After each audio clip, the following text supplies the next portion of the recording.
आप सभी का स्वागत है आपके अपने ही YouTube चैनल दो कदम में। हिमालयी राज्य उत्तराखंड एक बार फिर से न्यूज में है। ये खबर डरावनी और चिंताजनक है, जो खतरनाक संकेतों की ओर इशारा कर रही है। क्लाइमेट चेंज का ऐसा भयानक सच, जहां एक्सपर्ट्स हैरान हैं और स्थानीय लोग दहशत में हैं। वजह 1500 मीटर से 3000 मीटर तक की ऊंचाई पर पाए जाने वाले काले भालू के स्वभाव में आए आश्चर्यजनक परिवर्तन की। शाकाहारी भोजन इस भालू की पहली पसंद है। अचानक वह अपने मूल स्वभाव को छोड़कर शिकारी बन रहा है। वो आक्रामक और बेचैन दिख रहा है। रात में गौशालाओं के दरवाजे तोड़कर या छतें गिराकर मवेशियों पर हमले कर रहा है। कई मवेशी मारे जा चुके हैं। पिछले हाल ही के दिनों में स्थानीय लोगों पर दर्जनों हमले हुए हैं, जिसमें 7 लोगों की मौत हुई है और लगभग 70 लोग गंभीर रूप से घायल हैं। बच्चे थाली बजाते हुए स्कूल जा रहे हैं।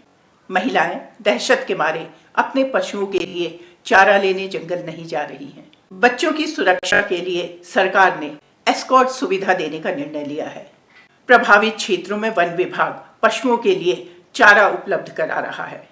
प्रशासन की ओर से टोल फ्री नंबर 1926 जारी किया गया है। वन विभाग भालुओं को पकड़ने का प्रयास कर रहा है, लेकिन यह एक मुश्किल काम साबित हो रहा है। विभाग खुद मान रहा है कि प्रभावित क्षेत्रों में भालू जिस तरह आक्रामक रूप दिखा रहा है, वो पहले कभी नहीं देखा।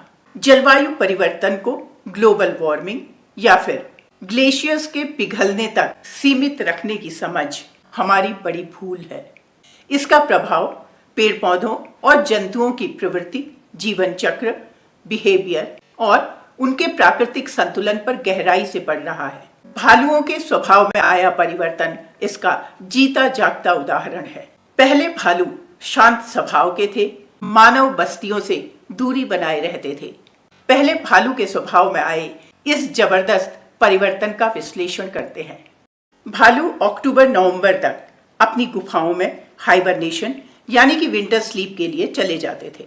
विंटर स्लीप पर जाने से पहले वह आक्रामक रूप से भोजन की तलाश करते थे, ताकि हाइबरनेशन के दौरान शरीर में स्टोर्ड फैट उनको जीवित रख सके। वर्तमान में हालात क्या है कि पहाड़ों में अब पहले जैसी ठंड नहीं रही।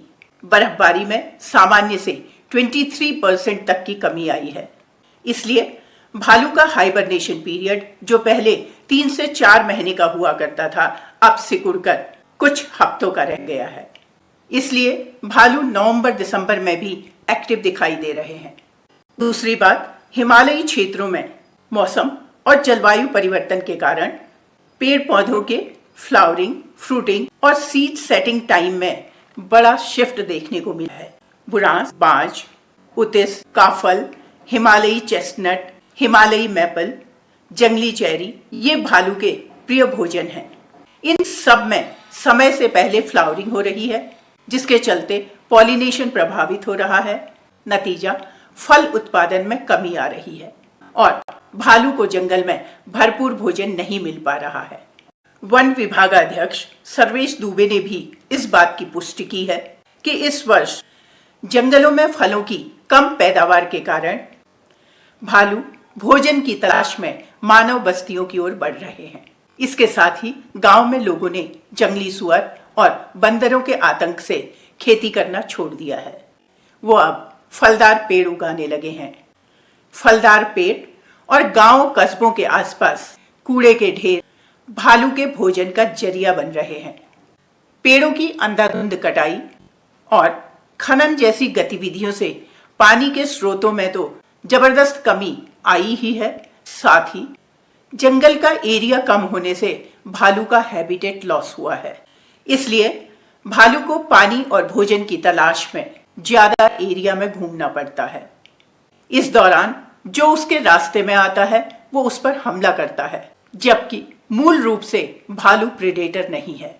भालू को खाने की गंध आकर्षित करती है, इसलिए कचरा खुला ना रखें। भालू तेज दौड़ता है, इसलिए घबराकर भागे नहीं। भालू चेहरे पर हमला करता है, इसलिए चेहरे को कपड़े या फिर हाथों से ढकें या घुटने के बल शांत होकर बैठ जाएं। मधुमक्खी पालन या फलों के पेड़ गांव की बाउंड्री पर ना लगाएं। गांव के आसपास से झाड़ियां हटाएं।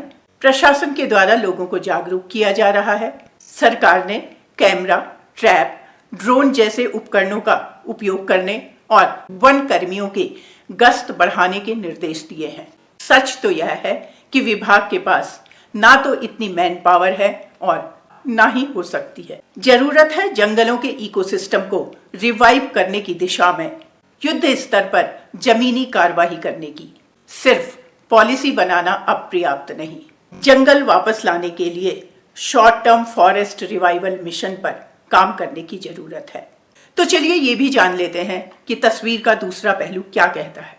4 धाम ऑल वेदर रोड के नाम पर पहले ही 36,000 पेड़ कट चुके हैं और हाल ही में गंगोत्री नेशनल हाईवे के चौड़ीकरण के नाम पर 6,000 देवदार के पेड़ काटने के लिए चिन्हित किए गए हैं। जय देवभूमि, जय उत्तराखंड।